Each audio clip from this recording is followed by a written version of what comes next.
સ્વાગત છે। સાઇટમાં તમે વિડીયો જોઈ શકો છો। તમારા બાળકો સ્કૂલમાં જતા હોય કે અન્ય કામ માટે જતા હોય કે પછી રમવા માટે જતા હોય તો ધ્યાન રાખજો। અત્યારે છોકરા પકડવાવાળી એક મહિલાને પકડવામાં આવી છે। ગામ લોકો પકડીને એમને બરાબરની ધોલાઈ પણ કરી નાખી છે। કેમ કે આવો તમને હું સમજાવી દઉં આ ઘટના કઈ જગ્યા બની છે અને ક્યારે બની છે અને કઈ જગ્યાની આ ઘટના આપણને જોવા મળી છે।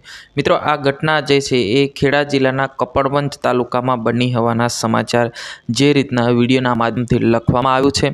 હવે એમ કહે છે કે આ જે મહિલા જે એક ઉંમરલાયક મહિલા જે છે એ બાળકો પકડે છે અને બાળકો પકડીને પછી ક્યાં લઈ જાય છે એ ખબર જ નથી, પરંતુ પકડે છે એવું કહેવામાં આવે છે। પરંતુ ખરેખર મિત્રો, કોઈ વ્યક્તિ ઉંમરલાયક હોય કે કોઈ બી વ્યક્તિ હોય, એમની હકીકત જાણ્યા વગર આપણે મારપીટ અથવા કે એમના પર આરોપ મૂકવું એ બિલકુલ અયોગ્ય છે। કેમ કે આ મહિલા ખરેખર છોકરા પકડે છે કે પછી કોઈ અન્ય કામ માટે આવ્યા હશે એ આપણે ચોક્કસ નથી કહી શકતા, પરંતુ દેખાવથી એવું લાગી રહ્યું છે કે આ મહિલા ખૂબ ગરીબ પરિસ્થિતિમાં જીવતા હોય એવું લાગી રહ્યું છે।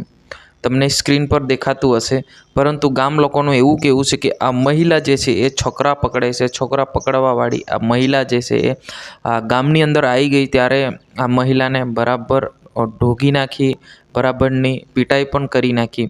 આ વિશે તમારે શું કહેવું છે જરૂર કોમેન્ટ કરીને બતાવજો। અને અગર આવું કંઈક બનાવ હોય તો આપણે ખરેખર પોલીસને સોંપી દેવું જોઈએ, કેમ કે આપણે હાથમાં કાયદો લેવું આપણા પર ગુનો છે। તો ખરેખર આપણે આવું કૃત્ય ના કરવું જોઈએ। કોઈ મહિલા ભલે આ છોકરા પકડવાવાળી હોય કે કોઈ અન્ય કોઈ કામ માટે આવ્યા હશે, પરંતુ આ પકડીને એમને બાંધી દેવું જોઈએ અથવા પોલીસને સોંપી દેવું જોઈએ। જી હા મિત્રો, તમારે શું કહેવું છે જરૂર કમેન્ટ કરીને બતાવજો।